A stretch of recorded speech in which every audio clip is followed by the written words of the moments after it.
Ei, estudante, se você tem aula no turno da noite, você provavelmente tem um problema na tua rotina de estudo, né?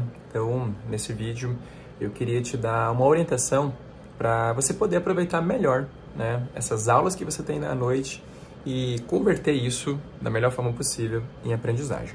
Então, antes de tudo, deixa eu te explicar por que que você provavelmente tem um problema de rotina de estudo.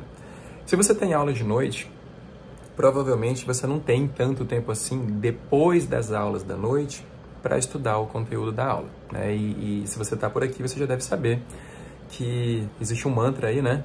Aula dada é aula estudada hoje, preferencialmente. Por quê? Primeiro, deixa eu te explicar por que que você deveria estudar a tua aula hoje, né? Sempre que você tem uma aula, a aula ela te promove ali uma experiência, né, de aprendizagem que é um primeiro passo, um primeiro movimento. Durante uma aula, você provavelmente codifica informações, essas informações ficam aí no teu cérebro na forma de esquemas mentais provisórios, e esses esquemas mentais, eles precisam de um estímulo para se tornarem esquemas mentais duradouros, né? Para criar ali uma conexão melhor, para fortalecer a conexão, né, entre esses conhecimentos que você acabou de codificar.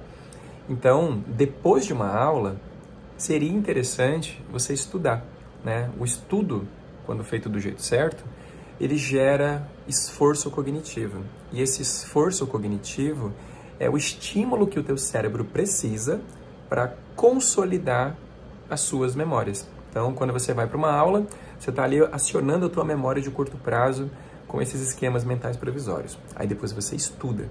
O esforço do estudo diz para o teu cérebro que esses esquemas mentais provisórios são importantes e, portanto, eles se tornam mais persistentes e duradouros agora lá na tua memória de longo prazo. Só que, geralmente, nesse processo de transformar a memória de curto prazo em memória de longo prazo, acontece mais profundamente durante o sono. E esse que é o problema de quem tem aula de noite. Se você tem aula de noite, até chegar em casa, até viver aí tua rotina, fazer tuas coisas, provavelmente você vai dormir sem ter estudado. Ou seja, você vai dormir sem ter promovido esse esforço cognitivo. E aí, aqueles esquemas mentais provisórios que você codificou durante a aula, na hora que você dorme, eles praticamente se perdem. Dura, né? Sobra pouco deles no outro dia de manhã, quando você acorda. E aí, o resultado disso é que o aproveitamento daquele momento da aula não foi assim tão bom. Então, no mundo perfeito, o ideal seria você sair da aula, dar um tempo, fazer outras coisas, e em algum momento depois da aula, estudar antes de dormir. Isso é muito fácil, ou pelo menos é mais fácil e mais conveniente para quem tem aula de manhã, que aí você tem a tarde e a noite para estudar. Isso é mais conveniente para quem tem aula de tarde, que aí você tem pelo menos a noite para estudar. Agora, isso é bem inconveniente para quem tem aula de noite e não sobra quase tempo nenhum para, no mesmo dia, você estudar. Então, o que você faz? Né? Eu já fui professor, né, universitário, e nas minhas turmas da noite eu sentia esse problema. A galera saía da universidade aí perto das 10 horas da noite, então eu dava para eles algumas orientações. Também sou professor de escola e pré-vestibular e pré-concurso, e a galera da noite também sofre o mesmo problema. Então, eu vou dar aqui para você a solução, ou orientação, ou o conselho que eu dava para eles, que é basicamente assim. Quando você está numa aula, lembra que a grande coisa, né, do processo de aprendizagem é passar pela coisa do esforço cognitivo, é pensar, né? Lembra, a memória é resíduo do pensamento. Então, sobre aquilo que você pensa, você cria memória. Então, na tua aula, uma coisa interessante para você fazer é você fazer o que a gente chama de reflexão. É você, durante a aula, deixar ali no seu caderno perguntas como forma de reflexão sobre alguma coisa que você viu na aula, né? Então, você pode ser um aluno perguntador, mas não que fica perguntando para o professor, mas que fica escrevendo perguntas como se fossem perguntas de testes que você vai aplicar para você mesmo. Então, se eu estou lá numa aula sobre, sei lá, evolução, eu vou escrever por que que os seres vivos evoluem, por que que a seleção é natural, por que que existe uma seleção na natureza, por que que Darwin publicou a seleção natural nesse ano, por que que ele pensou isso, por quê? Você vai usar o que a gente chama de interrogação elaborativa, que é perguntar o porquê das coisas, o como das coisas, o quando das coisas, mas principalmente o porquê. Então, durante a aula, assista a aula, vivencie o momento da aula com a intenção de deixar uma lista de perguntas, como se você estivesse testando a tua compreensão, por mais que sejam perguntas que você ainda não consegue responder tão bem, certo? Então, durante a aula, faça uma lista de perguntas de você para você mesmo sobre os conteúdos da aula, com essa intenção de deixar o teu cérebro ali atento ao conteúdo. Isso já gera um impulso aí de esforço que vai te ajudar a transformar isso em memória de longo prazo na hora que você dormir, mesmo que você não tenha assim esse tempo todo de estudo depois da aula da noite. Então, a primeira coisa é essa. Vá fazendo perguntas de você para você mesmo. Você pode usar flashcard, pode usar o Anki, pode usar algum outro recurso, inclusive, se você preferir. Beleza. Durante a aula você vai lá e segue a tua aula, faz anotações, mas deixa as perguntas. Aí tá, acabou a aula. O que você vai fazer agora? Assim que acabar a aula, se você tiver um tempinho, ainda pensa ali um pouquinho, antes de sair correndo, se tem mais alguma pergunta que você deixaria. E aí tá, saiu correndo, foi para casa. Se durante o trajeto para casa você puder, e esse é o ponto crítico aqui, você pode também fazer o que a gente já chama de primeiro esforço cognitivo pós-aula, aplicando uma prática de recuperar informações, né? Usando o que a gente chama de recordação ativa. Por meio de quê? Usando o teu próprio celular. Então, digamos que você está dirigindo, está indo de ônibus, está indo de carona, está indo andando. Se possível, pega teu celular, abre o WhatsApp, ou algum outro aplicativo, mas pode ser o WhatsApp que é mais prático. Né? Se você tiver lá um grupo onde você está sozinho, você vai fazer o quê? Você vai gravar um áudio para você mesmo. Fazendo o quê? Explicando o conteúdo, de forma sintética, claro, da aula que você acabou de ter.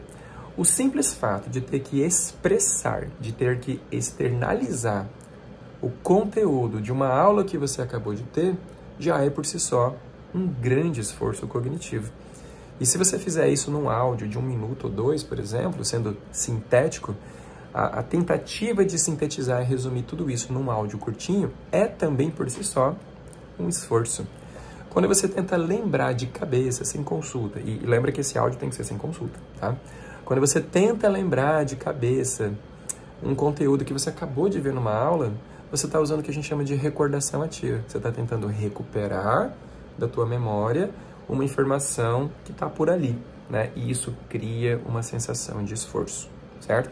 Então, durante o teu trajeto de volta para casa, se você puder, abre ali aquele grupo que você está sozinho, ou um grupo que está lá com a galera que estuda com você, um grupo de estudos, manda esse áudio de você para você mesmo, como se esse fosse o teu estudo, certo? Esse vai ser o teu esforço cognitivo de recuperação e recordação ativa, que vai já dizer para o teu cérebro que aquilo é importante de guardar. Isso não vai substituir aquele estudo completo, mas já é alguma coisa, certo? Qualquer coisa é melhor do que nada nesse ponto. Então pronto, fiz isso. Então já fiz as minhas perguntas e mandei o áudio no trajeto para casa. Quando chegar em casa, se você tiver tempo, se der tempo, aí dá uma repassada nas perguntas que você fez, mentalmente mesmo. Pega ali no teu caderno, pega as perguntas que você escreveu e pega lá, a primeira pergunta, o que é isso? Aí, tá, lembrei. Por que isso? Lembrei. Por que tal coisa? Não lembro. Se for o caso, dá uma olhadinha no material, se der tempo. Aí tá, lembrei. Aí vai indo, vai repassando as perguntas e pronto. Se você tiver aí 5 minutinhos, você já mais ou menos fez de novo outra prática de recuperar informações, certo? Então, dessa forma, você está dizendo para o teu cérebro, por meio do esforço, que aqueles esquemas mentais prévios que você codificou durante a aula são importantes e teu cérebro começou a entender que é bom guardar isso na memória de longo prazo. Então, isso já é uma estratégia. E aí, beleza. Se você não tiver mais tempo do que isso, pronto. Você já fez o áudio e já repassou as perguntas que você fez durante a aula. Isso já deve bastar para alguma coisa. Aí você vai e dorme. No outro dia, ou em algum momento, quando você puder estudar o conteúdo dessa aula, o que você pode fazer também, né, na hora de estudar? Você vai usar a recordação ativa de novo. Digamos que no dia seguinte, de manhã ou de tarde, você tem ali meia horinha para estudar esse conteúdo. O que você vai fazer? Você vai pegar um papel e você vai tentar lembrar. O que foi que eu vi na aula mesmo ontem? Aí você vai tentar lembrar, ontem eu tive uma aula sobre tal coisa, e anota lá como se você estivesse contando para alguém que você teve na aula. E aí depois você faz o quê? Você pega de novo aquelas perguntas que você fez na aula e repasse elas com você para ver se você lembra de alguma coisa, certo? E daí, na hora de começar a estudar o conteúdo por leitura, por alguma coisa mais sofisticada, mais completa, né, fazer o teu estudo de fato, um primeiro ponto que você pode fazer depois de ter recordado, né, depois de ter feito o esforço de tentar recordar, aí sim você pega aquele áudio que você gravou ontem à noite e escuta. Porque isso aí você vai fazer o quê? Você vai fazer o que a gente chama de áudio-ancoragem. Você vai colocar o teu cérebro em sintonia com o que você estava pensando na hora daquela aula. Então isso pode te ajudar muito a recuperar e resgatar, né, os conhecimentos prévios, os esquemas mentais que você tinha naquele momento, onde a aula estava fresquinha. E aí daí para frente você segue a tua vida, lendo o material, fazendo anotações, resolvendo questões e por aí vai, tá bom? Então, essa aula, esse vídeo, é mais para isso, só para te dar essa orientação sobre o que fazer com a tua rotina de estudo para o caso de você ter aula de noite, certo? Então, se você não pode estudar no mesmo dia, pelo menos crie condições para quando você for estudar no outro dia, você ter um estudo de melhor qualidade. Se no outro dia você nem puder também estudar, pelo menos vai arquivando esses áudios e guardando essas perguntas para quando você parar durante a semana, você ter esses momentos de estudo, né? E é importante que você tenha esse esforço de tentar estudar o conteúdo da aula, né, o mais breve possível, próximo da aula, e não próximo da prova, tá? Se você fizer isso, eu tenho certeza que você vai consolidar melhor as suas informações, você vai guardar melhor esse conhecimento, e fazendo isso, você está criando base e conhecimentos prévios que você precisa para entender e acompanhar com qualidade as próximas aulas. Se você simplesmente vai para a aula e não estuda nada, você vai para a aula e esquece o que viu. Aí vai para outra aula e esquece o que viu. No fim das contas, o teu conhecimento não está sendo acumulado. E aí, por falta desse conhecimento acumulado, para cada nova aula mais avançada e mais difícil que você vai, mais perdido você fica e mais baixa fica a sua autoestima, tá bom? Então, por isso que é importante você, estudante, que tem aula de noite, ter esse esforço antes de dormir, nesse mini estudo de recordação ativa, e, na medida do possível, nos próximos dias seguintes, tentar o mais rápido possível fazer esse estudo desse conteúdo, para garantir que você tem base para poder acompanhar a próxima nova aula de um próximo novo conteúdo, provavelmente mais avançado e mais difícil, tá bom? Então é isso. Se você tiver alguma dúvida ou colocação, deixa aí teu comentário, que vai ser um prazer te responder assim que possível.